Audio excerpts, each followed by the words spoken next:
Assalomu alaykum YouTube tomoshabinlari, obunachilarimiz va yangi bo'lajak obunachilar. Obuna bosib qo'yinglar, keyingi ishlarni ko'rib turasizlar albatta. Hovli 170 kvadrat metr va hovliga biz klienka yozyapmiz hovliga. Nimaga desa, uniga shu video davomida aytib o'tib ketamiz. O'rinlarni ko'rdik, tekisliklarni va shag'al bir kamas shag'al olib kelingan. Shuni yoyib yuborishimiz kerak. Endi yoyib yuborishimiz kerak deganda past joylarga yoyib yuboramiz, tekisligini keltirib olamiz.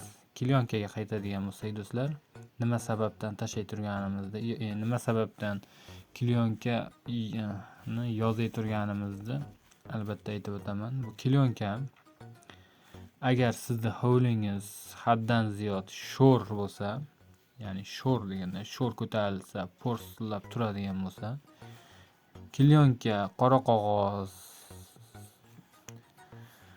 stroy mahsulotlaridan xuddi shunday qilib bir tekisda tashlab yuborsangiz bo'ladi. O'sha shag'al ostidan, yerda ustidan qilib, only bir tekis bir qavatda yozib chiqsangiz do'stlar, sho'r ko'tarilmaydi. Eng muhimi shu. Agar hovlingiz sho'r bo'lmasa, zax bo'lmasa, haddan ziyod, zax qishda bo'ladi aksariyat, asosan sho'r bo'lmasa tashlashingiz kerak yo'q. Endi bu joyda tashlaganimiz sababi shu hovlimizda sho'rligi. Agar u sho'rlik haddan ziyod sho'r bo'ladigan bo'lsa, klienka tashlamasangiz, buni qishki havo, yog'ingarchilik zaxti hisobiga yerdan sho'r ko'tarilib ketadi tepaga. Plitani burchatkani betiga qirovlab chiqib ketadi. Yomon ta'sir qilishi mumkin. O'shaning uchun bir qavat klienka tashlavordik. Albatta maslahatlashgan holda uyda egasi bilan maslahatlashib shu ishni qildik. Bu albatta yaxshi ish. Sizlarga ham maslahat beramiz. Burchatkamizni razmeri 20 sm ga 20 sm burchatka. Narxiga to'xtaladigan bo'lsak, xo'jayin 1 kvadrat metrini 36 ming so'mdan olishdi. Albatta o'sha ishlab chiqaradigan sexlardan 36 ming so'mdan olishdi 1 kvadrat burchatkani. Bu hovlimizda gulzorlar yo'q. Albatta rastorga qo'yapmiz. Havolari yaxshi do'stlar. Muzlagan yo'q. Agar muzlab qoladigan bo'lsa, rastorga terishda maslahat bermaymiz. Bu hovlimizda optovchivoq, optovga quyoshga to'g'ri bo'lgani uchun unaqa muzlashlar kuzatilmadi. Keyin havo ochilib ham ketdi. Shuni hisobiga bemalol ishimizni davom ettirdik. Endi bundan ba'ga meteorologlarimiz, ob-havochilarimiz havo sovib ketadi deyapti. 16-17 minus gradus deyishyapti. Agar shunaqa sovib ketadigan bo'lsa, rastorga terishda maslahat bermayman. Iloji bo'lsa rastorga tergizadigan bo'lsangizlar, to'xtatib turinglar. Agar bu yil o'zi tugadi, dekabr oyi keldi.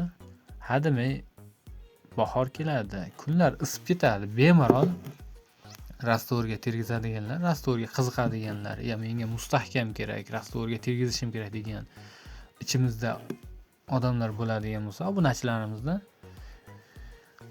shoshilmanglar. Bemalol keyingi yil ham terdirsangiz bo'laveradi. Bu yilga endi havo yaxshi bo'lib turibdi. Shunda ham qumga terib yuboringlar. Qumga terilgan ishlarimiz ham bor, bir ko'rib chiqsalaring. Qumga terilsa ham chiroyli chiqadi, yaxshi bo'ladi. Endi har zamonda yuza qismida qumlar paydo bo'lib qoladi, lekin qumniki ham chiroyli chiqadi.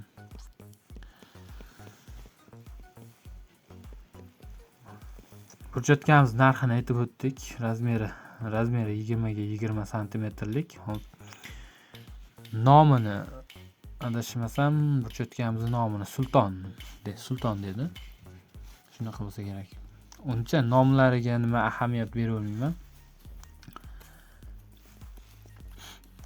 Rastvorini hamma ko'p ustalarimiz bilishadi.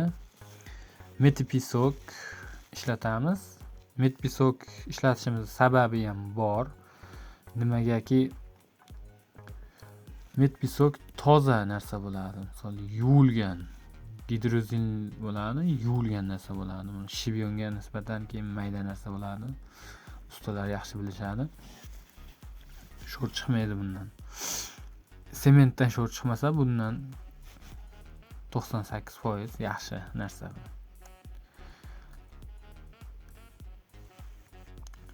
Hovlimizni maydoni, hovlimizni kvadrati 170 metr kvadrat chiqdi.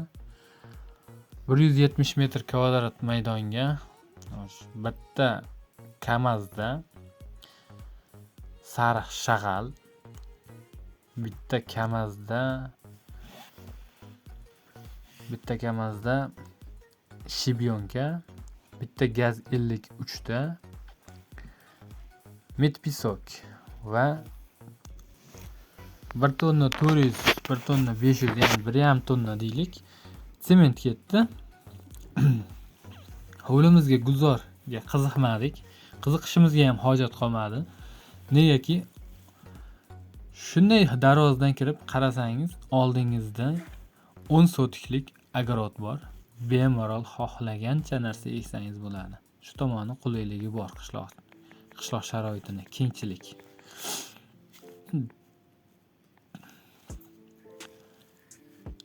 Plitani shu burchatkamizni rastvorniki dedik. Keyin qumniki bilan rastvornikini bir xil do'stlarimiz so'rashyapti. Farqi bor albatta. Ko'rib turganingizdek, rastvorni burchatkasi qalinligi 2 cm, rangi ham sariq bo'lsa, polni sariq holatda quyilgan bo'ladi, orqaga oldi. Ya'ni hamma joyi sariq, qizil bo'lsa, polni qizil. Qumni burchatkasiniki, ya'ni qumga teriladigan burchatkamizni qalinligi 3,5 cm, 4 cm atrofida bo'ladi. Uni betida 1,5 cm rangda o'zi bo'ladi. Misol sariqdan deylik, hozirgi sariqdan bo'ladigan bo'lsa, o'sha qumnikini betida 1,5 cm sariqdan quyilgan bo'ladi, qolgani jun shibyonkadan quyilgan bo'ladi.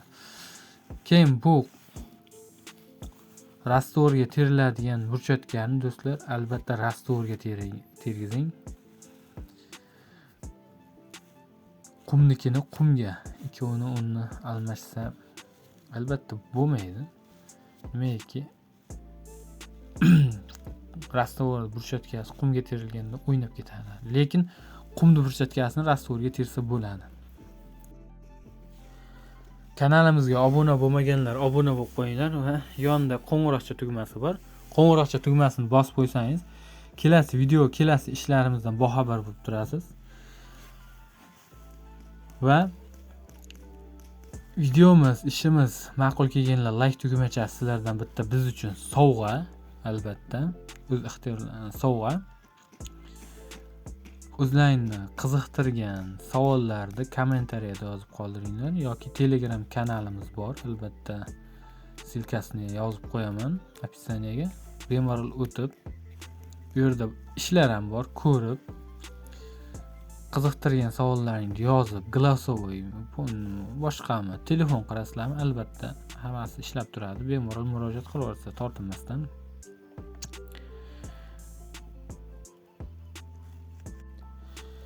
Ishlarimiz nihoyalab qoldi. Ko'ringlar, baho beringlar va fikrlaringizni yozib qoldiringlar.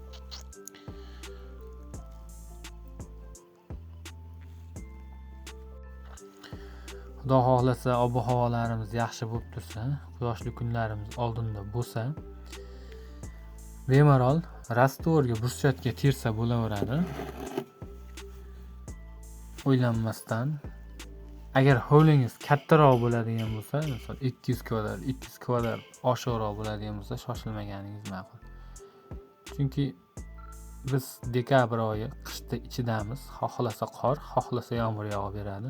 Yog'ingarchilik kunlari ham terdirmay turganingiz yaxshi.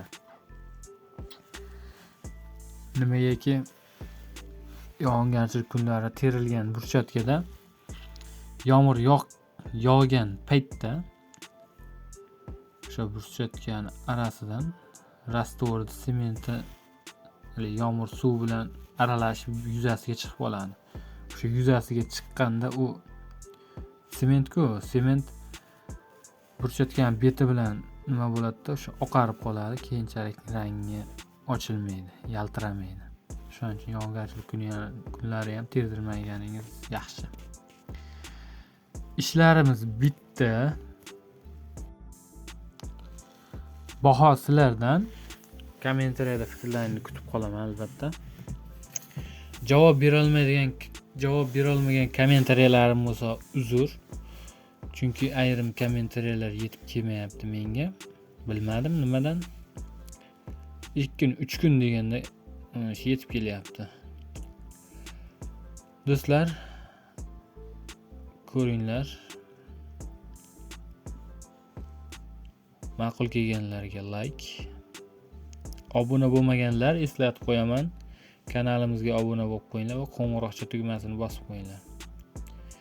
Sizlar bilan keyingi ishlarimiz va keyingi videolarimizda ko'rishguncha xayr, bu yo'lga sizlarni o'zlaring yolg'iz qoldiraman.